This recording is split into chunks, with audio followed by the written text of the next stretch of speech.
So I've been doing a lot of work on the topic of amillennialism, postmillennialism, because I've hosted so many debates on that topic, so many panel discussions, and I feel the real battle is with the premillennialists and, of course, those that deny a premillennial eschatological viewpoint.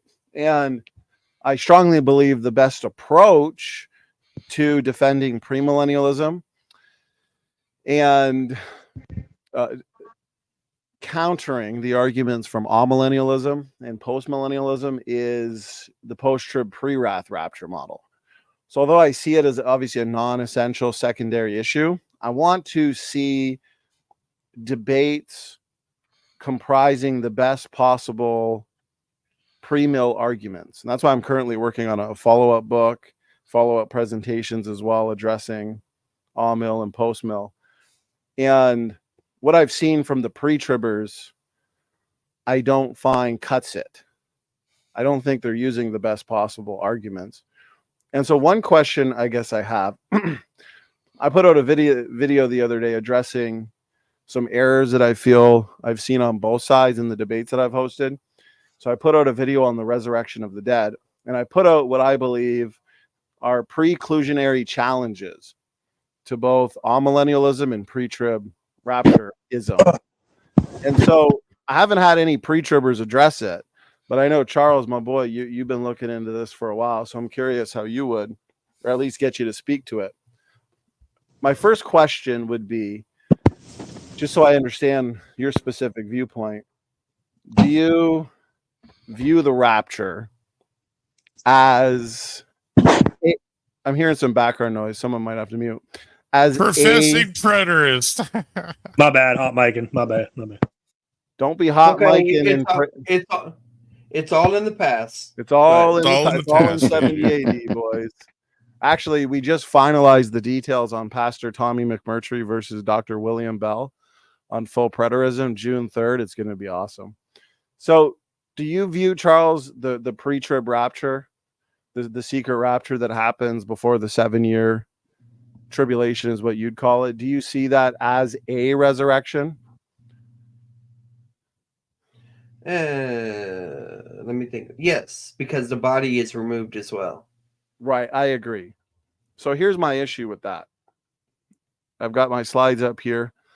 1 Corinthians 15 gives the ordering or timeline of the resurrection. For as in Adam all die, even so in Christ shall all be made alive, but every man in his own order.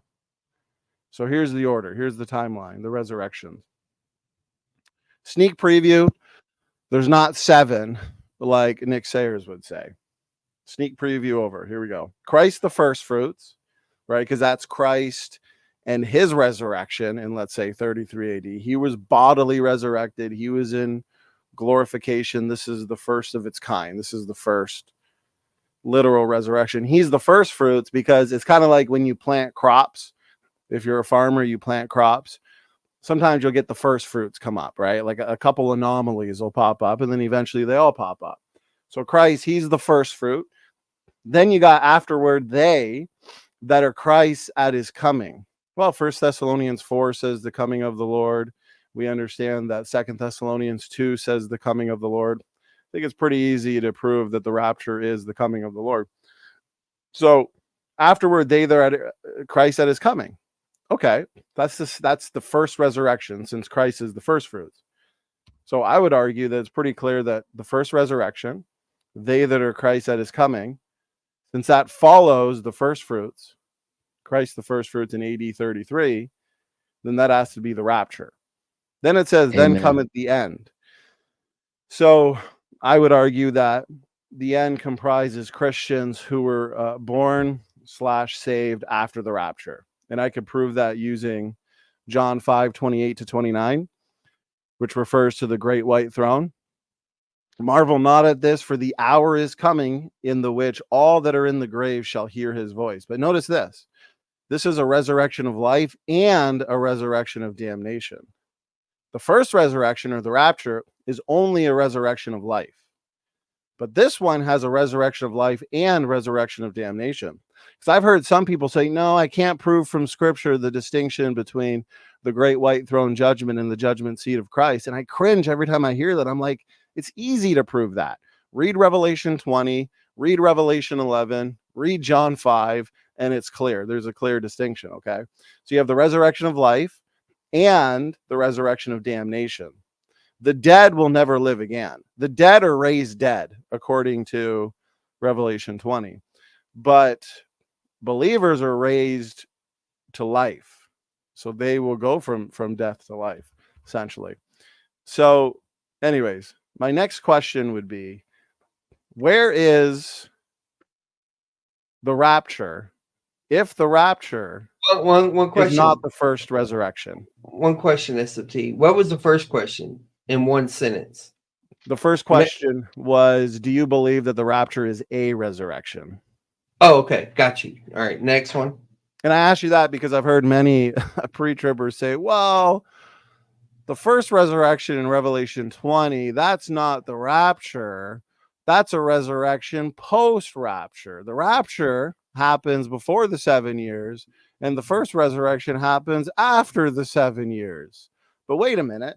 We've already gotten the timeline. We've gotten the number of resurrections here in 1 Corinthians 15. Christ the firstfruits, right? His resurrection, 33 AD.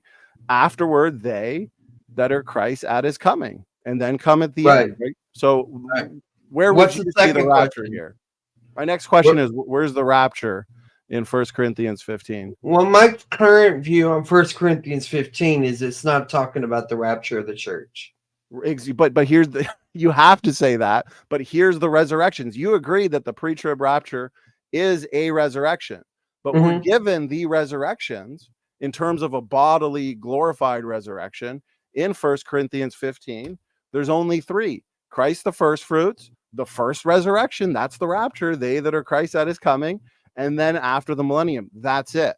And so there is no secret rapture. There is no pre-trib rapture here. Slow your roll. Slow your roll. Go back to the 1 Corinthians 15 passage. For in Adam all die, even so Christ should be made alive. That's in general. But every man in his own order. Christ the firstfruits, they that are Christ at his coming. Okay? Christ at his coming. That is the statement of, I see your point. I got you. You got it? So, yeah. So let me ask you a question. Do you think the coming is two comings or one coming with two phases? It's only one coming in the same way that the first coming was a series. One coming, one phase, right? That's how you view it. Just like when Jesus came, he was born in Bethlehem. Did his first coming end there? Or does his first coming comprise his ministry, his miracles, his death, his burial, his resurrection, his right? So it's a series of events. So, but his first coming started in Bethlehem at his birth. The second coming starts at the rapture, which I would argue is pre-wrath. All right, so let me think about this. For as in Adam all die, even so in Christ all should be made alive. Like I said, that's general. But every man in his own order. Christ the firstfruits, afterward they at his coming. You're right. Okay, then comes the end. Now, this one where it says the end, I believe that is okay. So do me a favor. Praise, pull up the passage where it talks about the trumpet. I'm not going to get off topic, Todd. I promise. I just want to run. I can pull it up here because I purposely pulled up Revelation 20 because there's more to my argument. But if I don't want the Revelation. I want the 1 Corinthians passage. Oh, okay. About the trumpet or whatever it is. 1 Corinthians 15. 52. Yeah. Okay. All right. So let me make clear my current view on this. All right. 52. In a moment, in the twinkling of an eye, at the last trump, for the trumpet shall sound, the dead shall be raised incorruptible, and we shall all be changed. Right. My current view is that that's talking about a millennial rapture, not the church. A lot of people that believe like me, I mean, that, are free grace and dispensational, but Charles, say, no, that is but right here, the dead are raised incorruptible. That is talking about our incorruptible bodies. That is talking about the aspect of our salvation that is called glorification or final sanctification. So how is this not the first resurrection? Because you would have an argument. I didn't say that. My point is that particular passage, and when I'm pointing at, I'm taking and referring to the end of millennium. I'm granting, at least for right now, that the passage that you showed me in your slide is talking about the rapture. Okay, wait. Okay, so let's stop there.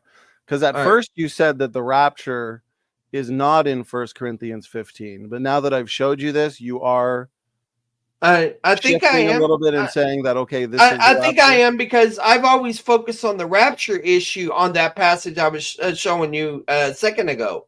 Okay. So I got to evaluate the distance between those two passages in the same chapter, but yeah. So here's the thing, though. We've only got Christ the first fruits. Afterward, they that are Christ at his coming, then come at the end. Well, the end would be after the millennium for the great white throne judgment. That is going to be, as per John 5, a resurrection of life and a resurrection of damnation. Because remember, those that live, those that get saved during God's wrath period and during the millennium, they have to experience their glorification. Proof here is in verse 5 of Revelation 20. But the rest of the dead lived not again. A lot of people think, oh, the rest of the dead, that's referring to the great white throne judgment, those that are unsaved. No, read carefully. But the rest of the dead lived not again. The dead, those that are unregenerate, those that are not saved, they will never live again. Only believers will live again. And so that's why the first resurrection and those that get to rule and reign with Christ in the millennial reign are all believers up to that point. Anybody else who dies after the rapture, the first resurrection, well, they will have the chance to be saved, especially during the millennium. Those who get saved, well, they're going to have their resurrection unto life. Am I right? And so they won't experience that until the 1,000 years were finished. I'm a bit slow right now, because I know what you're doing, as far as about the topic. All right. But let me know, based on what I've granted so far, why this disproves pre-trib. I need to follow that argument. Okay. I need you to connect the dots for me. Well, firstly, most pre-tribbers will not concede that the rapture is here in this order, because now, yeah, afterward they that are Christ at his coming. That would you agree that this is the first resurrection? Like I said, I don't have a problem. Number one, I do believe that the rapture is a resurrection. Right. And number two, I don't have a problem, at least right now. I don't know the full implications. I'm waiting for you to trap me. Okay, here's my question. I'm granting that. I want to understand the implications. Go ahead. Would you agree that afterward they that are Christ at his coming is the first resurrection? It has to be, because Christ is the first fruits. And so the first resurrection would then have to be what? Christ. This is one. First fruits, 1 and 2. So would you agree that this is the first resurrection? Sure. Yeah, go ahead. Okay. So here's I may backtrack later, but I'm trying to follow your logic. Okay. So here's the issue. Revelation 20, read from 3 to 4. Here's the argument. So the first resurrection comprises people who did not take the mark of the beast. Remember, the Bible says that the dead in Christ rise first, before we which are alive and remain are caught up together to meet him in the clouds. 1 Thessalonians 4. So the question, the challenge to the pre-tribbers and the all-millennialists, it's a problem for them too. If the first resurrection comprises people who refuse to take the mark of the beast, how can anybody say that the rapture takes place before the mark of the beast is instituted? Since the rapture is equivalent, here's the last thing I'll say. Can you draw me a picture of that? Map it out for me? No, because you don't need a picture, because it says right here, and for the word of God. And no, I need to understand their logic. You're saying if this, then that. I need to need you to. Well, here's your picture. Christ the first fruits, AD 33, resurrection of Christ. Mhm. The first resurrection, the rapture. The first resurrection comprises those who did not take the mark of the beast. The mark of the beast, would you agree that that happens during the tribulation? Yes or no? Yes, the mark of the beast happens during the tribulation. So if the first resurrection comprises those who did not take the mark of the beast, and the first resurrection is the rapture, how in the world can you have a rapture that takes place before the mark of the beast and before the first resurrection? I believe that the rapture takes place before the mark of the beast. But it can't, because those that are part of the first resurrection are those that did not take the mark of the beast, as in they refused, they were killed. No, that's not a problem, because it says part of. So you can have different phases of the resurrection. It's still one resurrection, but it's different companies or groups. No. So you have the church removed. You have the church removed, right? That's part of the first resurrection. And then all the other resurrections, because in the Old Testament, the book of Daniel describes a general resurrection of the righteous and the unjust, just like John 5 talks about the righteous and the unjust. And so these other passages go more in detail. That's this one, though. And that's talk this one. about the phases. No, yeah, Charles, that's here. Then come at the end. That is John 5. Yeah. When all will hear his voice, resurrection of life, resurrection of damnation. So we have maybe you need to make a better chart for me, because it's a very easy chart, but only the pre-tribbers have to make more than 3 resurrections. That's why it's difficult for the pre-tribbers. Notice, then come at the end. Yes.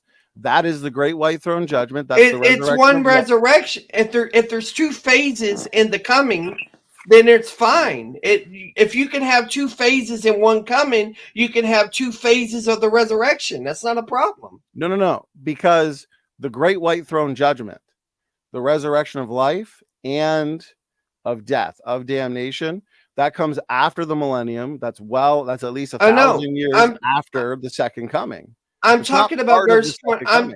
I'm talking about verse 23. If you're saying that the rapture is in that passage, yeah, it's right here. Okay, so in a pre-trib model, I'm not talking about your model, but in a pre-trib model, you have the rapture being the first phase of the coming, and then the second coming is at the 7 years later. So you're saying you have 2 resurrections within the first resurrection. Just like you can have 2 phases of the coming.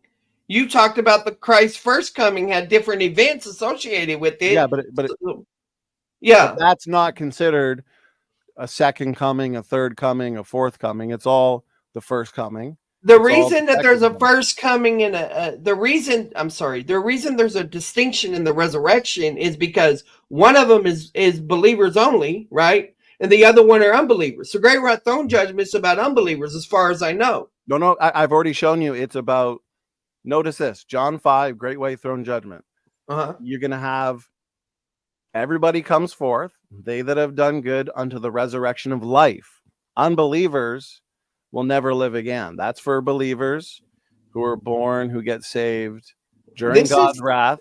And this is just a general passage. It's not telling you the details. But it's telling us that this is the great white throne judgment, because it is the great white throne judgment where we will have a resurrection of damnation. Would you agree? It includes both resurrections there. No. Because here's the thing. So that could include the rapture, the coming of Christ. Would you agree that the rapture does not comprise a resurrection of damnation? Of course. Exactly. The judgment seat of Christ, is that a resurrection of damnation?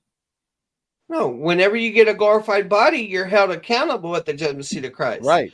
So this would fall into where? We've only got 3.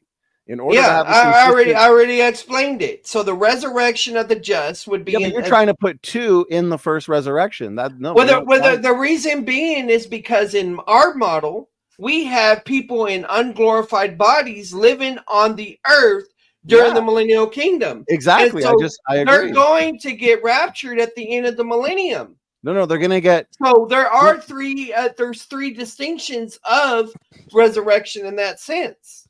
But the rest of the dead live not again until the 1,000 years were finished. So those are people who get saved during the millennium. They will be raised at the great white throne judgment. They will have a resurrection of life. And then those unsaved of all time, they'll have a resurrection of damnation.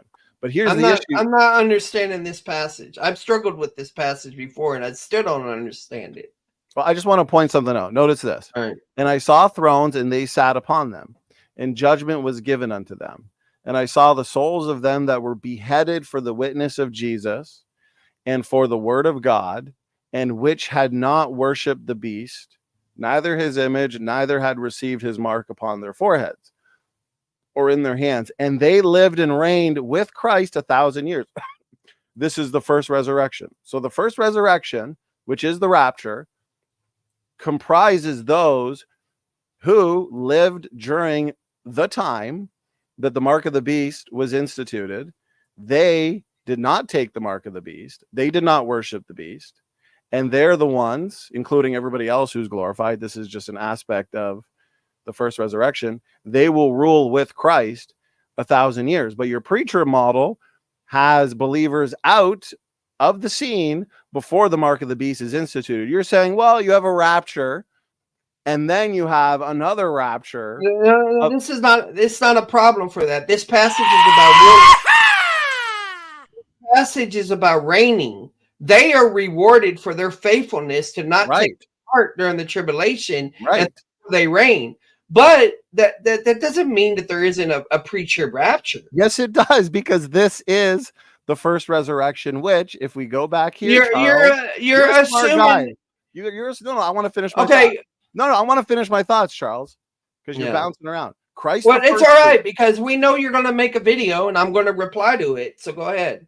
Yeah, but you're replying here, and there is and I'll reply in more detail. If you make a video, I'll reply in detail. So right here, Christ the first fruits, AD 33, the resurrection of Jesus Christ.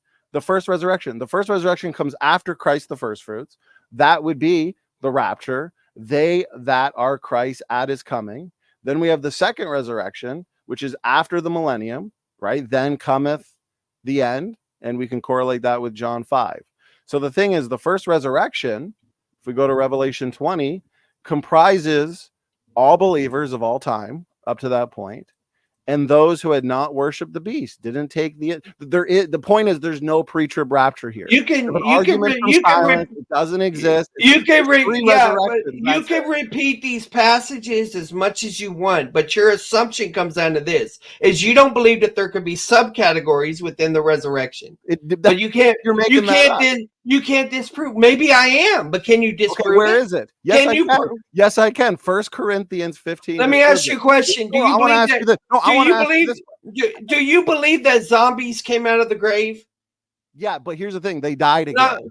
That was not a resurrection. Yeah, I understand that. I understand that. They came out. It was a miracle. They died. I understand that. I'm not denying that. I'm not denying that. Okay, but that's not a resurrection. But my point is, it was more than one event. No, it doesn't matter. But it doesn't matter why. It doesn't matter why, because they died again. Resurrection because they so died. Why did God Lazarus a resurrection? Yes or no? I understand what you're saying. It's a resuscitation. I'm familiar with the argument. But listen, let me ask you a question. Why did God have that happen? Because it was a miracle. These Old Testament. It was a miracle, but it was a sign that points to what? It points to the resurrection of Christ, the fact that he just died, the fact that the first fruits will take place. The lamb slain from the foundation of the world. This was a miracle. So here's the question: came out of the grave, walked around Jerusalem, they died again. They'll be resurrected. Resurrection. Is Christ the first fruits, or is the first fruits something separate from Christ? No. Christ is the first fruits. It's his resurrection. Right. In apposition, I understand that. All right. But my point is that I don't see why you have a problem with the idea that there's different phases of the first coming. I don't see why. Okay, let me ask you this. How many phases within the first resurrection of resurrections do you believe there are? I don't know. Well, at least two in order to counter what I'm saying. I'd have to count. Well, I mean, you already granted that there's more than one phase in the coming. Right. No.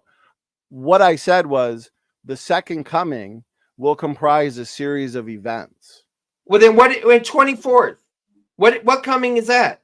Which coming is that? Is that the first coming, the second coming, or the third coming? Then come at the end is after the millennium. It is the great white throne judgment. Revelation 20 right here says, but the rest of the dead live not again until the 1,000 years were finished. Yeah, right. I just want to say this. And many people think that the great white throne judgment is only for the unsaved. But again, the unsaved will not live again. But the rest of the dead live not again. We've been passed from death unto life. So anybody who gets saved during the millennium, they also have to experience glorification. Do you believe in 3 comings of Christ? No, only 2. So then what does it mean when then comes the end? Because that's talking about the second resurrection. Okay, go to Revelation 20 where it talks about that God causes it to rain down fire or wherever it is.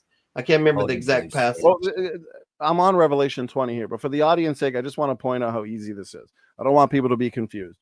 Okay. 1 Corinthians 15 gives us the amount of resurrections. It's not like, well, we have the first resurrection, but within that we got this resurrection and this no, that's not there. It's not in Revelation 20. It's just made up junk. Okay. So here it is. But every man in his own order. Christ the first fruits. We all agree that that's the resurrection of Jesus.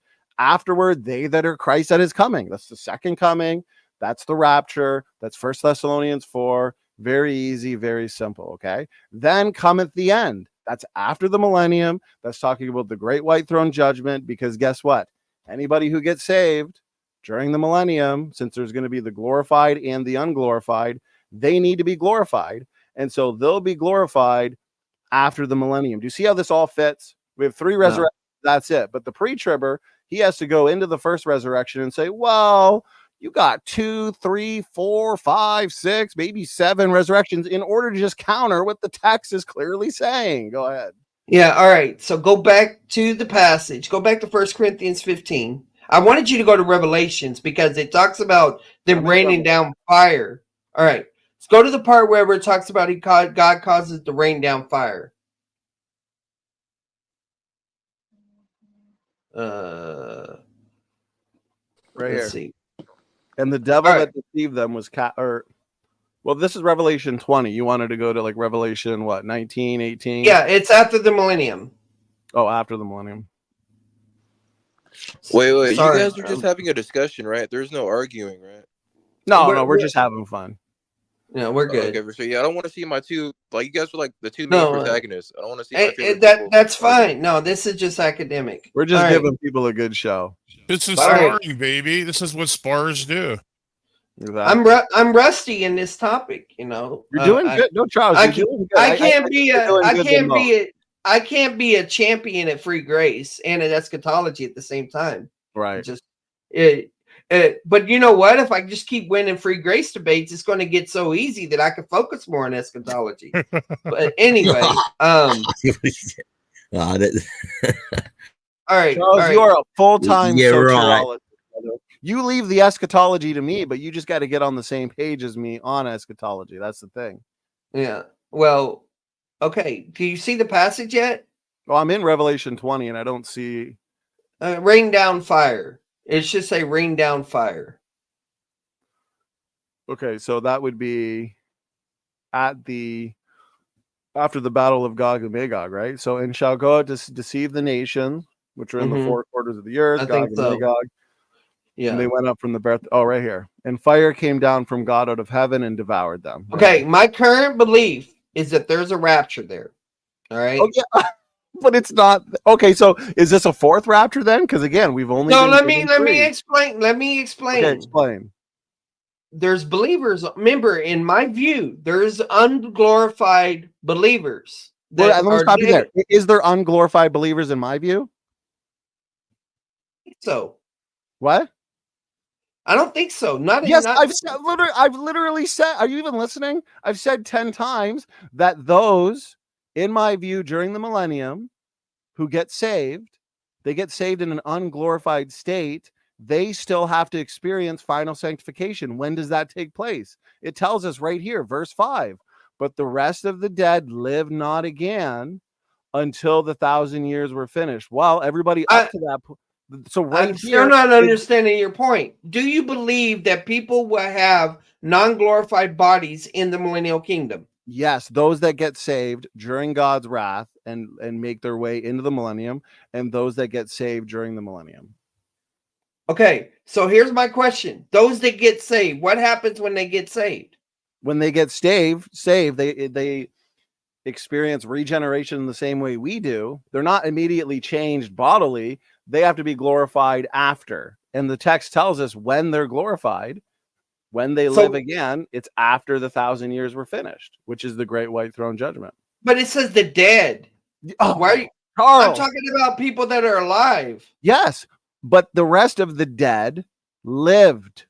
Do unsaved people live again? Yes or no? Hold on. But the rest of the dead live not again into the 1,000 years. This is the first resurrection. So do unsaved people live again? But those are the people that died during the tribulation. No. But the rest of the dead. So anybody who dies during God's wrath period, yes, and got saved. That's what I mean by the tribulation. We call it wrath period or whatever. We mean the same thing there. And anybody who lives, gets saved, and dies during the millennium. You need to draw a chart. You need to draw charts, man. I'm telling you, it would help me a whole lot. No, can I draw? No. Okay, right here is the overview. I've already said this 4 or 5 times. Listen, Charles, you're a smart guy. Notice this. You made this. Charles, how much easier do I have to make it for you? It literally says the second resurrection. I use charts for a reason because I'm slow. Okay, here I'm going to do this. Look, you need to make better charts. Listen. I'm gonna do this. I got specific. Yeah. Notice this: the second resurrection after. Okay, I just underlined it for you. After you need to make a chart showing me how it relates to the dead and the mark of the beast and all of that on there. You don't have any of that information. Listen, what I have here is good enough. Don't attack what I use. I'm not trying to attack. I'm trying to tell you it's not clear. I don't understand your argument. No, you're unwilling. This argument is absolutely and falsifying your eschatological view. You're unwilling to clarify things by pulling out a bank sheet like I do in my debates and do me a stick for a figure drawing so that I can understand what the heck you're saying. Okay, listen closely here. We have the first resurrection, which is the rapture. Those are who rule and reign with Christ for 1,000 years. Just listen, please. I'm going to talk really slow. Those are the ones that rule and reign for 1,000 years. What about those who get saved during God's wrath? You'd call that the tribulation. And those that get saved during the millennium. When are they glorified? Well, they are glorified at the second resurrection, which is after the millennium, right? The dead will not live again until the 1,000 years are expired. No, there's going to be believers that die in the millennium. So not everybody's going to live for the whole 1,000 years. I never said that. Believers during the millennium, those that are not glorified, they will be glorified. They will live again physically in a glorified state after the millennium. That's what Revelation 20 verse 5 says. So answer this. Do you believe that people will be having children in the millennial kingdom? Yes. Okay. The unglorified, not the glorified, though. All right. So I'm getting all right. So you believe that there will be unglorified believers only, right? It is going to be a time, no, because in the very beginning, is it going to be believers only? Anybody who survives God's wrath and the battle of Armageddon that are unsaved. Because it doesn't say that every single unsaved person on the earth is going to fight with the Antichrist and his armies. The ones that survive the battle of Armageddon. Well, that differs with us because we believe in the judgment of sheep and goats happens at the end of the tribulation before the kingdom starts. So in that view, that's where Matthew 25 comes in, and only believers are allowed to go in. They're the sheep where the goats are barbecued. Right, but that doesn't follow what the text of Revelation 19 says, or everything that we see in God's wrath period, where these people are encouraged to repent. Most don't. So basically, once Christ's millennium starts, anybody who got saved during God's wrath period, they will live into the 1,000 years in an unglorified. I agree, but what unbelievers? You're saying unbelievers go into the millennial kingdom. It's a very minute difference, because you're so. I just want to say this, because you're saying that only believers make their way into the. No, it's not minute. Let me tell you why. Because I'm in popping my out. view, I'm popping out God's to let gotta someone in. Praise. I'm letting in Josh. You're good. You're good. You're good. I'm in. see, I'm in. dude. I'm already. In my, this is Robert important, left. Donnie. In my view, the believers have to be removed at the end of the millennial kingdom, taken into the New Jerusalem, so that fire can be rained down and destroy the earth. In your view, you got believers and you got unbelievers. Well, yeah, you have unbelievers that are all going to be killed at the Battle of Gog and Magog when God rains down fire. And how do the unbelievers escape the fire that's going to come down? They don't. So God's going to kill the unbelievers. I mean, the believers at the end of the kingdom. Well, the believers who, if someone dies during that state, but they were saved, right? So will be God raised after the 1,000 years. So God at the end of the kingdom, kingdom, they're believers, they're eternally secure. But God's like, okay, the kingdom's over. Right? Let the fire go. Boom. And then all believers are fricasseed. Apparently, if they're unglorified, they're not immortal, they're not Superman, they're not Kryptonian, they're going to die, but they're going to live again right away at the great white throne judgment. God is going to vaporize all bodies and then resurrect those same bodies. He's going to resurrect the believing bodies to life. Yeah, I understand that. Bodies to death. Well, why can't he just remove the believers and take them to New Jerusalem, then rain down fire on the earth, destroy that and all the unbelievers, throw Satan in hell, and that way he don't have to cook the believers and then recreate. I want to respond. I want to respond. Play devil's advocate and demolish your pre-trib argument. So Charles asked, why can't we have God remove the believers before he destroys the world and the people on the world for the Battle of Gog and Magog? Well, you know what? Why can't I have a ponytail? It's because my hair is not long enough. Why can't I go visit on it? Listen. Why can't I go visit Santa Claus at the North Pole? There's no evidence ruling out. I'm just saying, consider the possibility. Well, consider the possibility that Santa Claus is hanging out at the North Pole. It's called Burger King eschatology. Okay, but this is the thing. I want to make a point here that I've been trying to make. SFT, if Josh keeps it up, I will formally debate him, being devil's advocate, and destroy his pre-trib view. Yeah, Josh, can you please me and Charles are trying to finish this off. We're going to wrap it up because we're really just starting to go in circles and we're actually having fun. This is just sparring, like I used to spar. He just wants attention. He gets mad when everybody talks all this thing. One thing. Why don't you go take care of your birds? Okay, look, Charles, your voice is cracking because you're scared. So shut up, okay? I'm scared. No, can you just show the chart with the timeline? I'm scared, dude. I know you have a chart with the timeline. Charles is slow. He only responds to charts. Yeah, and you're in uncharted territory. You better watch out. That's where the sharks dwell. You don't even know anything about pre-trib, bro. Stick to free grace. Okay, well then let's do a devil's advocate. You're not ready to debate me on pre-trib. Let's do it right now. Watch this, Donnie. Donnie, let me go. Let me go. Let's see what I got. Go ahead. Give me your best argument for pre-trib. My wife's calling. I'm in trouble. I'll tell her I'll be good. Hold on. Charles, you're getting a detention, brother. She's telling me to calm down. Okay, Asawako, I'm calming down. I got you. And I'll be going. I'll be laying down soon because I know I gotta work. I'm gonna stop. I just really want to see that chart, Donnie. I think it's very helpful because it helps me. I'm still live. I'm sorry. I'm sorry. Honestly, okay, share my screen. I found my chart. I'm reading Donnie. Layman, read Donnie's book. I will eventually. I'm in Lordship versus Free Grace class, and you know what? That's important. Okay, I'll get to that other stuff later on. All right, don't cry about it. So here's the thing. I want to take down your version of pre-trib. I will show you I can do it. Listen, for the audience sake, it's very simple. There's 3 resurrections. 1 Corinthians 15. Christ the first fruits, the first resurrection. That's it. That's the rapture. That's the second coming. And then you have the end. That's the great white throne judgment. Revelation 20 is clear that an aspect or a portion of those that get to rule and reign with Christ in the millennial reign are those that refuse to take the mark of the beast, those that refuse to worship the beast. The beast will reign during the tribulation.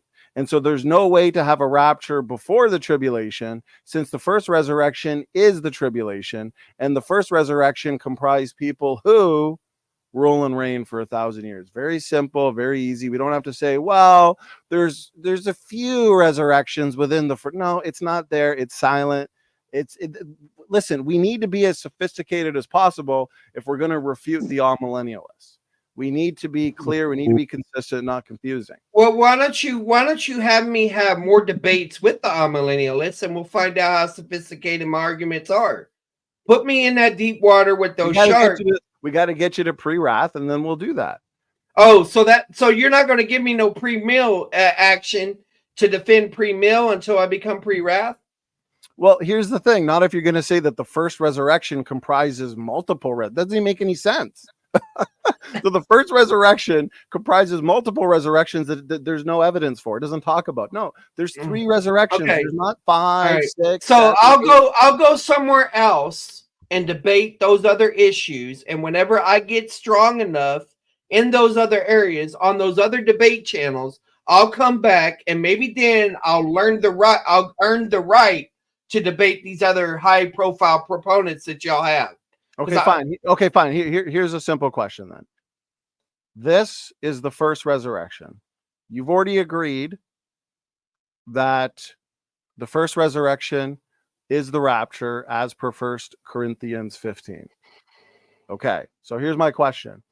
Those that did not worship the beast, those that did not receive their mark upon their foreheads, in their hands, so on and so forth,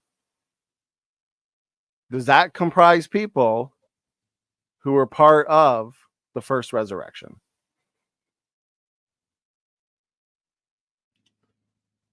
Okay, I see your point. So if I say that the rapture is part of the first resurrection, then that means that these people that died during the wrath or tribulation, whatever you want to call it, that they weren't resurrected yet, right? Your problem already is saying that if the rapture is part of the first, no, the rapture is the first reresurrection. The first resurrection is the rapture. This is the bodily resurrection of all believers. You're not if you're willing to say that there's more than one phase in the coming, then that allows for the possibility. But I'm not saying there's more than one resurrection. Okay. How many? I'll ask you this: how many resurrections, as in glory? Well, technically, if you want to be technical, is Jesus Christ's resurrection the same as our resurrection? Well, he is raised bodily. I'll say that. Right. We're going to be conformed to his resurrection. So technically, there's 2 resurrections: Jesus' resurrection and our resurrection. Yeah, but there's but that's resurrection of the God-man and resurrection of humanity. Those are the general categories, and then we can talk about the subcategories. No, there's no subcategories, because that's your assertion. No, it's not my assertion. It's right here. 1 Corinthians 15. Yeah, here's Christ, the first fruits, and then and his coming. If there's 2 phases of the coming, there's 2 resurrections right there. No, so you're saying afterward they that are Christ at his coming. Right. You're trying to say there's multiple resurrections within this sentence. Yes, I am. No, well, it's not there. Anybody, listen, everybody it's on one the panel, resurrection with different phases. Look at this. Afterward, they that are Christ at his coming, singular, that's the second coming, 1 Thessalonians 4. That is equated with the first resurrection in Revelation 20. That comprises those who did not take the mark of the beast, which occurs in the tribulation. Therefore, you can't have a rapture pre-tribulation, unless you want to say, which you're doing, afterward, they that are Christ that is coming. There's a couple different resurrections in there. Well, then there's more than 3, Charles. Is there 3 or is there not? You can go argument to absurdity and make your voice so, oh, that's so goofy and that's so strange. But all you got to do is find either you or somebody else formally debate me on this passage, and we'll find out how many comings, how many this is just warm up. How Oh, this many is a- resurrections or how many comings are in this passage? Three resurrections. That's it. Not But four, no. not five. You No, need more because than three. I've already Okay, no. answer me this, Charles. Do you need more than 3 resurrections? I if asked you're a you. pre-tribber? I asked you if there was a coming in verse 24. You said no, but there is a coming. God is coming with fire to destroy the world. Right. Okay. That's not a third coming. Why ain't it? Well, according to the scripture, you have the first coming in Bethlehem and then the second coming at the rapture. Where do you find the And then battle of coming Gog in and fire Magog and being judgment of defined the as a great coming? That's not the battle of Gog and Magog. That's the judgment of fire upon that rebellion. That's two different Right. things. Right. Well, God it's is the battle coming of in Gog and judgment. Magog, and then judgment upon that rebellion. You know what I mean? Well, let me ask this question then. When Jesus died Mhm. at his first coming, and then he resurrected 3 days later, was that another coming? Since he was dead and then he came again, right? He rose. Is that another coming? Well, first off, the reason people call it the first coming because they're specifically referring to his incarnation. That's the issue with that. Right. He's coming to earth and pre-incarnate. So that's the issue. Is that he came he was pre-incarnate ministry, then he became incarnate. So you want to talk about his comings in the Old Testament? He's the mediator between God and man. He's the Christologies and all that. He came in those senses. So the term first and second coming are relative terms that we're using for a particular context. So I don't see why you can't have subcategories within them. Because it literally gives it right here is the resurrection passage, Charles. Yeah. But every man in his own order. Let me highlight. But you've already ruled out beforehand that the rapture can't be a resurrection in the sense of having two phases. Well, the resurrection, the first resurrection is the rapture. We Well, call my that point the is, rapture. but you're assuming we're caught up. you're assuming pre-trib is not true. Then you're making your argument. Okay, let's go into this. Grant pre-trib and see what happens. Okay, let's grant pre-trib. So pre-trib requires more than 3 resurrections. So I'm a pre-tribber. I got to find a 4th resurrection in the famous resurrection passage. Let's go through it. For as in Adam all die, even so in Christ shall all be made alive. So when are we made alive in the glorification sense? Well, let's see. But every man in his own order. So here's the order. It gives us how many. It gives us the timeline.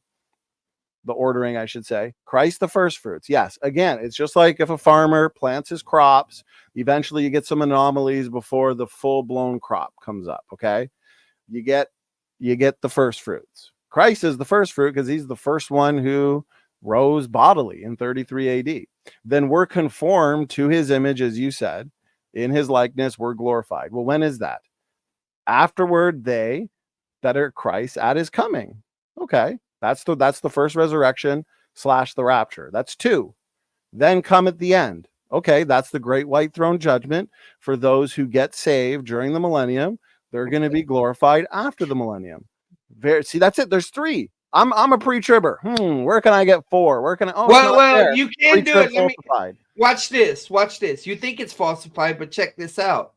You could. I'm not saying this is the reading of the text, but if you were pre-trib, the way you were reading it. You can read it this way. Christ the first come is the pre-trib rapture. The tribulation or the wrath is not mentioned. And then the coming of the end is the end of the millennial kingdom. Okay, so wait a minute. So in the resurrection passage, you're saying that Christ's resurrection, the most important resurrection of all, which is why we're even able to be resurrected, is not here? Is that your position?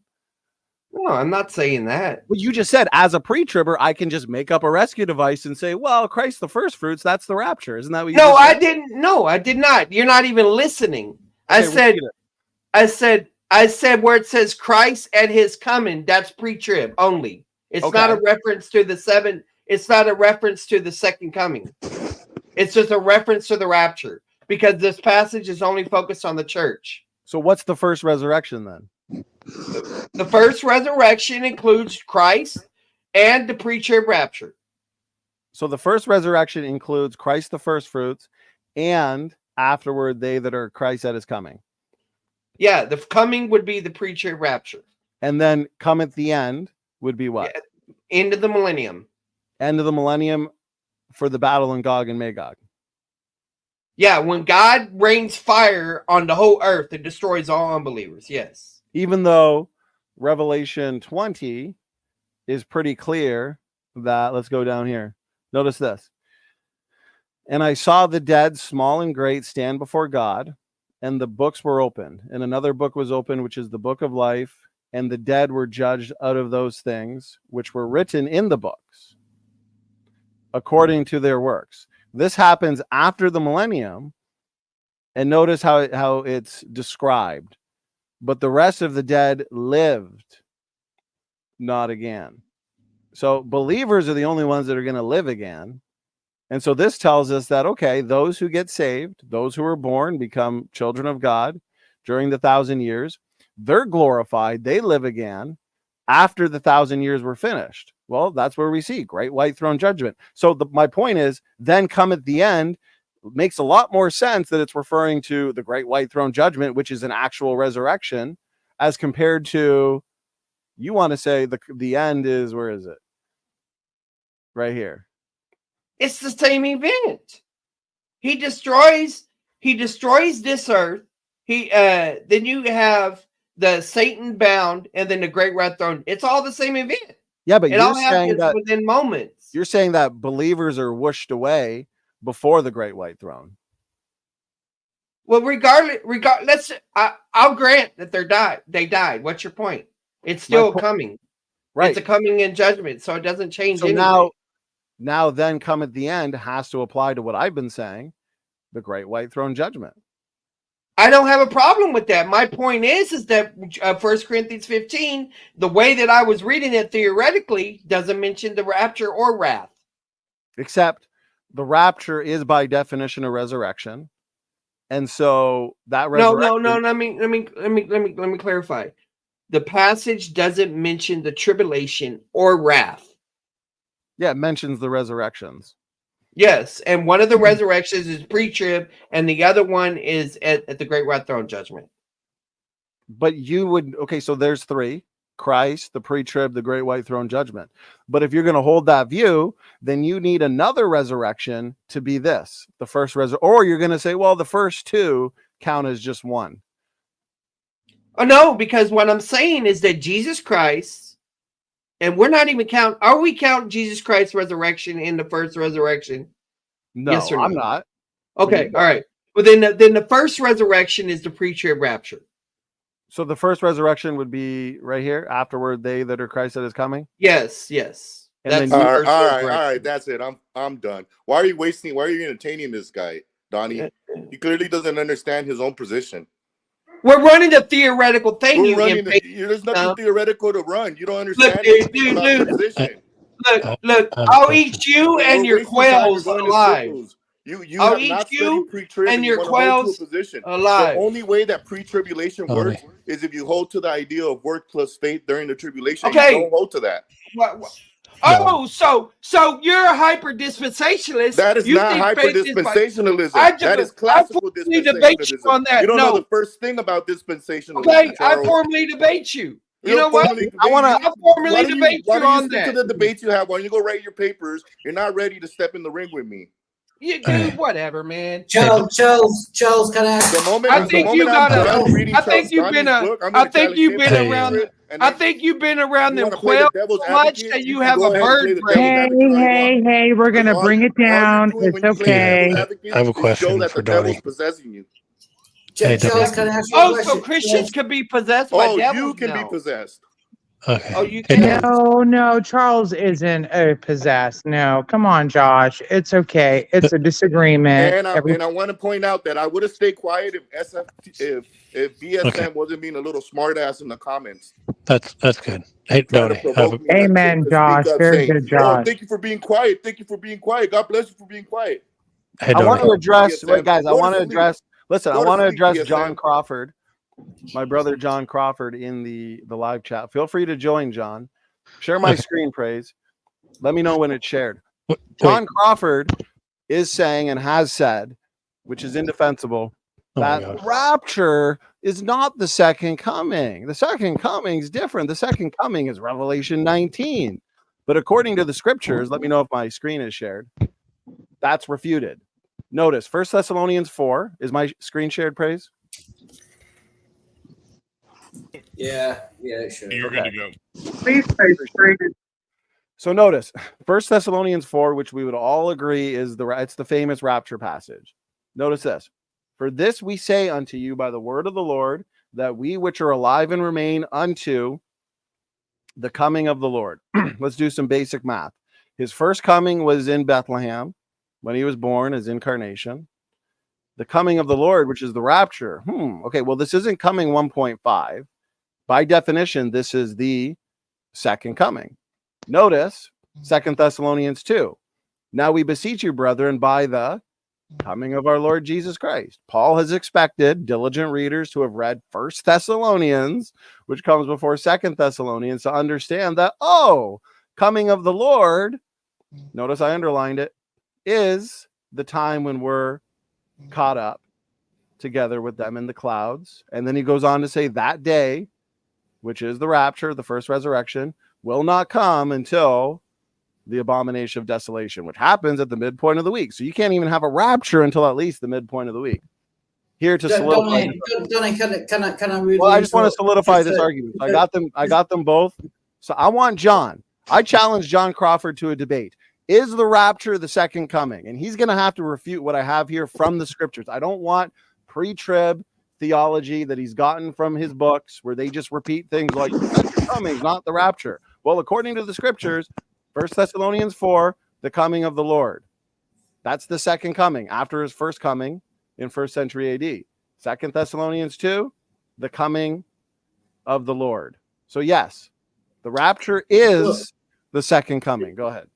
Donny, can I ask you a question? If Jesus came twice, if there were two coming, when it says the coming of the Lord, how do you know which one it is? If he came twice, how do you distinguish between which was the first coming? Jesus has come once. Jesus has come once in 1st century AD. Yeah. All here is talking about the coming of the Lord, which will be the next time he comes, which is how do you know? By definition, it's the second coming. But he how hasn't do you come know yet. that? If he's come twice or he's gonna come twice, when it just says the coming of the Lord, how do you know which one it is, the first or the second? Because Paul is talking after the resurrection of Jesus. Jesus had already come the first time. And so now he's talking about the coming of the Lord as in the next time he comes. And so basic math tells us he came once. But you're just saying that when it says the coming of the Lord, how do you know whether he's talking about the first coming or the second? He's not talking about the first coming because Paul is comforting those who have lost loved ones. Okay. He is comforting people to say, don't worry, those asleep in Jesus, God, he's telling them, you will see your loved ones again. You will be caught up. We'll be resurrected. We'll meet Jesus. This is all future tense. Paul is talking about everything to do with the future, not something that happened in the past. Yeah, that's right. Thanks. Okay, no problem.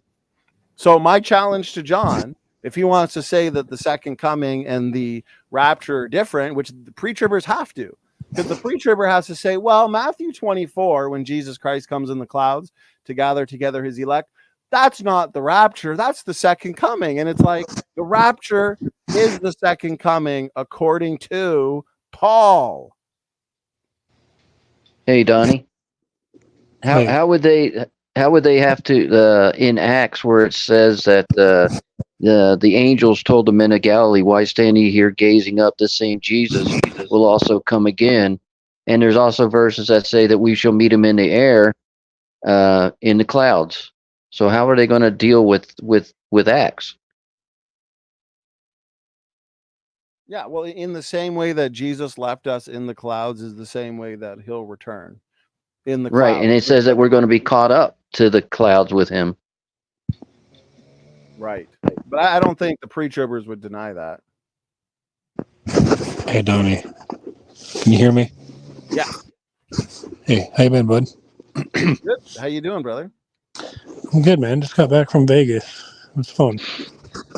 Good for you. Good to have you back. I enjoyed your debate with Pastor Aquino. Yeah, it was good. Hey, Are you familiar with Daniel chapter 12? Yes. Is Daniel chapter 12 about the resurrection? Well, I'll pull it up. What's up, predators? What's going on? I missed your Yeah, debate. Donnie, It's did you on see Donnie the channel. I stuff I gotta was go. posting in Vegas? Hey, I'm nearby. I'm like 2 hours away. I'll be right there. Yeah, no, we're back now. Ah. We got back just a little bit ago.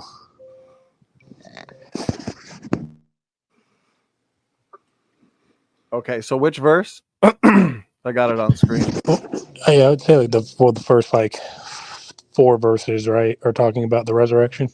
Right. Yeah. Okay. So can we look at verse 7, Daniel 12:7? Yeah, I got it screen shared, but I'll read it. Actually, wait, let me just see what John is saying. So he said, John, my brother, says, I have studied this passage for years, so easy to refute. We'll refute it. He says, so we're going to bob up at the second come. So he's not addressing anything I said. I showed 1 Thessalonians 4. Pray, share my screen. 1 Thessalonians 4, 2 Thessalonians 2 are described as the coming of the Lord. And so by definition, since we all agree that 1 Thessalonians 4, and I'm looking for a rebuttal from you, John, by definition, we all agree that the coming of the Lord in 1 Thessalonians 4 is the rapture or the first resurrection. That is the coming of the Lord, unless John wants to say this is coming 1.5. But he's going to have the same problem as Charles that I've been pointing out. There's only 3 resurrections. John, I suspect, is going to disagree with Charles that this is the rapture. There's 3 raptures, guys, but pre-tribbers like John, like Charles, you've seen it. Or as bad as it gets, Nick Sayers. Praise. Nick Sayers says there's 7 resurrections. No. 1 Thessalonians 15 tells us there's 3. That's it. If you can't fit in your doctrine 3 resurrections, then you have a false doctrine, because there's not 4, there's not 5, there's not 6. There's 3 resurrections that comprise glorification events. Lazarus was not a glorification event.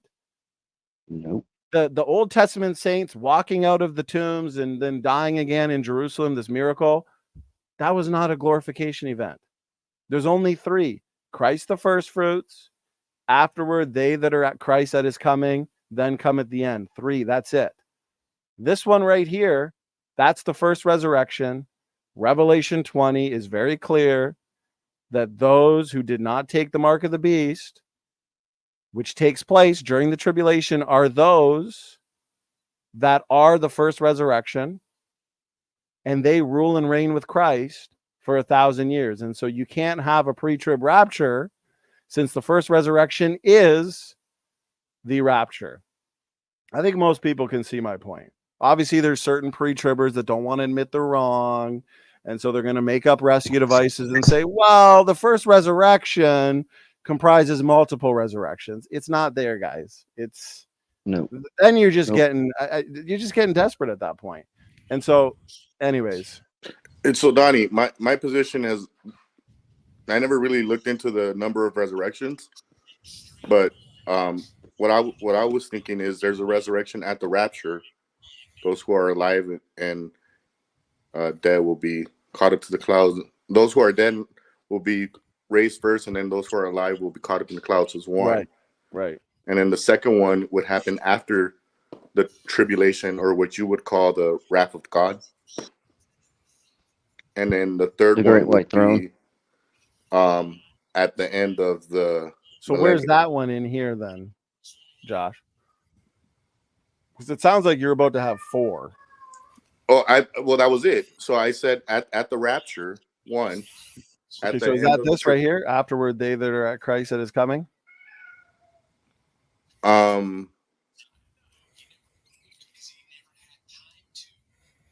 Is this the same? Is this referring to the same verse? Those who are dead will rise first, and then. Yes, that's the first resurrection. Yeah, yeah, that's the first. Okay. And then so then, where's this other one you're talking about? That's after the tribulation. So the ones who are martyred for Christ. Yeah. Where's that one here? If you're showing it, can you just say it for me, because I'm lost right now. Well, you're lost because it's not there. The first. Those are the. So you. It sounds like you're trying to have under the altar. It sounds like, Josh, you're trying to have a pre-trib rapture and an additional rapture after the 7 years, and you're going to say, well, that's the first resurrection, but no, that would make 4. You see what I mean? So the ones who are beheaded because they did not take the mark of the beast, right? Right. So those people need to be resurrected. Yeah. If I'm holding to the pre-trib position, I would say at the time of the pre-tribulation rapture, before the 7 years, there would be one resurrection, and then at the end of the tribulation, right. But that would be a second. Okay. So where is that second resurrection here in the ordering? Because now you're going to have 4. But remember, you can only have 3. So where is that one here? It would still only it would still only be 3, because at the end of the tribulation and then at the end of the millennium, that's 3. Okay, well, wait a minute. Christ, the first fruits. He's the resurrection in 1st century AD. It's not called the first resurrection because he's the first fruits. Just like when a farmer plants their crops before you get your main harvest, where all your crops come up, you have a couple of anomalies. Are you counting the resurrection of Christ as one as well? But Christ is the first fruits. He's the first glorification. I agree. He's the first resurrection. So what you're saying is, if I hold to that position, then I'm saying that when Christ resurrected, that's one resurrection. Yeah. When at the rapture, that's a second. At the end of the tribulation is the third, and then at the end of the millennium will be 4. Right. That's okay. So Josh, and I appreciate you engaging this. So, but here's why that's wrong. But every man in his own order. There's only 3. Christ in 1st century AD. Afterward, they that are Christ at his coming. That's the first resurrection. Then cometh the end, when he shall have delivered up the kingdom to God. So that's Revelation 20, verse 5, where it says the rest of the dead shall not live again until the 1,000 years are up. So notice how you only have 3, but you just tried to sneak in a 4th one to save the day for the pre-trib rapture. Well, even if I don't try to hold pre-trib, if I go to pre-wrath, right?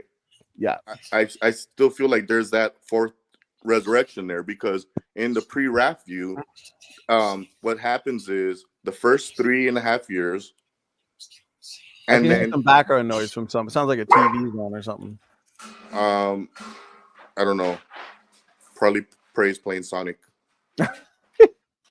Praise playing Batman Arkham Knight. Guilty. Okay, go ahead, Josh. Go ahead. Okay, so in your pre-wrath position, you have the resurrection of Christ 1. Yeah, that's this one. And then at the pre-wrath rapture in the middle of the 7 years, that would be a second one. Yeah, right here, first resurrection. So in the time from the pre-wrath, or from when the wrath of God starts until the wrath of God ends at the end of the 7 years, so the last 3.5 years, you're saying that no believers are on earth at that time? Well, people will get saved. Yeah, there'll be some people that get saved. And they will die. Yeah, that's right. So you're saying that they have to wait until the end of the millennium to then be resurrected? Yeah, and that's what Revelation 20 says here. It says that blessed are they who take part in the first resurrection, because the rest of the dead live not again until the 1,000 years were finished. So those who get to rule and reign with Christ are those who were raptured 7 years or 3.5 years roughly prior to the millennium. That's why right here, let me just say this, Josh. It was very easy. I have it laid out here. Christ the first fruits, AD 33. That's 1. The first resurrection, that's the rapture, happens about 3.5 years or so into the final 7-year period. Then you have the second resurrection. This is 3. This comes after the millennium. This is at the great white throne judgment. Because as Jesus says here, The great white throne judgment is going to comprise everybody who's unsaved. They're going to the lake of fire. But there's also going to be a resurrection of life. Notice this, because that is for those who get saved during the millennium and during God's wrath. But notice how all of that equates to only 3. And so it fits beautifully in the 1 Corinthians 15 passage. There's not 4 according to the pre-wrath model. Go ahead, brother. Okay, go back to the Revelation. So in verse 4 here is, it says, and they were beheaded, right? Because they did not worship the beast, neither take his mark. And then it says, and they lived and reigned with Christ for 1,000 years. Okay. Mm-hmm. Now, before we go to verse 5, because what I feel like you're doing here with verse 5 is you're backpedaling. But just let me run through this here and let me know what you think. If the verse 4 is saying they lived and reigned with Christ, how can they live and reign with Christ 1,000 years if they were beheaded? Okay, so good question. And It seems like they would need to have been resurrected. No, because remember, according to the pre-wrath model, we are here for the Great Tribulation, which comprises what? The mark of the beast, the rise and reign of the Antichrist. And so those who die during that period, they are going to be resurrected at the rapture in a glorified state. And so they get to take part in the 1,000 years. And remember, somebody who dies for their faith, they're going to have great reward. There's going to be different degrees of status. There's going to be those who, an analogy or illustration, rule over 10 cities, others who rule over 1. So there's going to be rewards. And those who die during the Great Tribulation because they refuse to, let's say, take the mark of the beast, they're going to have great authority in the millennium. Does that help? I get where you're coming from, but let's try to take out the pre-wrath presupposition for a second. Okay. Because if we take out the pre-wrath presupposition, then what you have to say strictly just on verse 4, forget about pre-trib, forget about pre-wrath. These people are being beheaded. And then immediately after that, it says that they reigned with Christ 1,000 years. So they're obviously not reigning with Christ without a head. Because they're glorified at the rapture. But that's okay. Hey. So see now we're bringing back. I said let's leave the pre-trib and the pre-wrath out of it. No, because here's Josh. I know what you're saying, but you have to read verse 5 because it tells us what these people are. Notice, but the rest of the dead live not again until the 1,000 years were finished. Okay, so these are those that are not going to be ruling and reigning. Those that are ruling and reigning are the first resurrection. And the first resurrection, according to 1 Corinthians 15, is afterward they that are Christ that is coming. And so by definition, they'll be glorified. Hey, Donnie, can you pull up Revelations chapter 6? I think that might help Josh a little bit. Before we move from it, let's just look at verse 5 again. Let me address that, and then you can go to Revelation 6. So when it says, but the rest of the dead live not again until the 1,000 years were finished.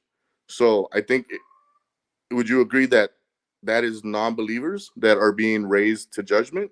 No, because unbelievers don't live again. Only believers have been passed from death into life. That's why it talks about when the dead, as in unbeliever. Wait, let me finish. When unbelievers are standing before the great white throne, they are the dead standing, because the dead are raised to dead, right? They're raised as dead.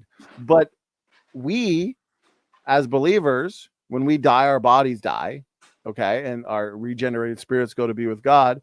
But eventually at the resurrection, our dead bodies will be glorified, will be raised from corruptible to incorruptible. And so the dead that live again are not unsaved. It is the same. See, a lot of people, they read this incorrectly, but the rest of the dead live not again. They think that's talking about the unsaved at the great white throne judgment.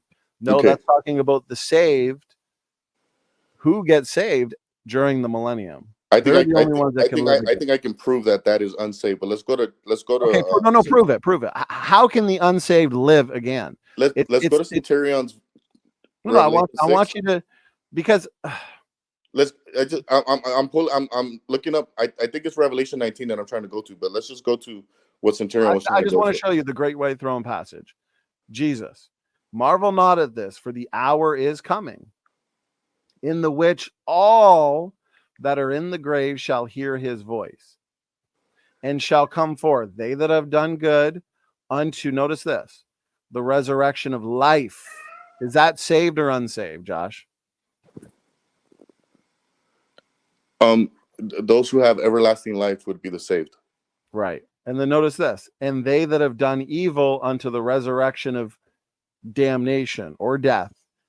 I understand.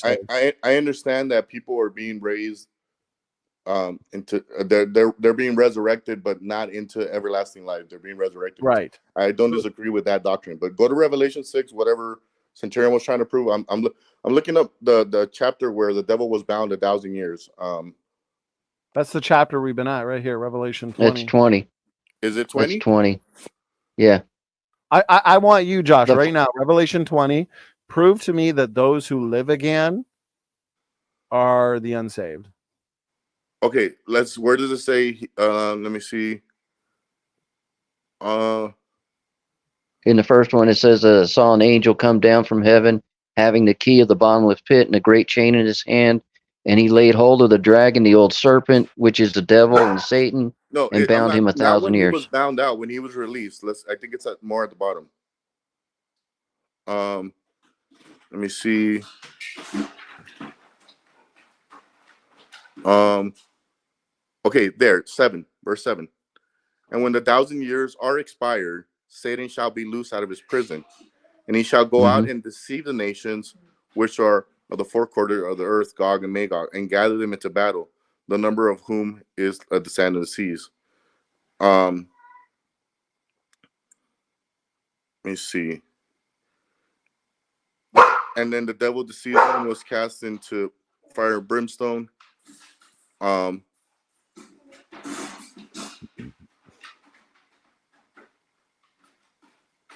Okay.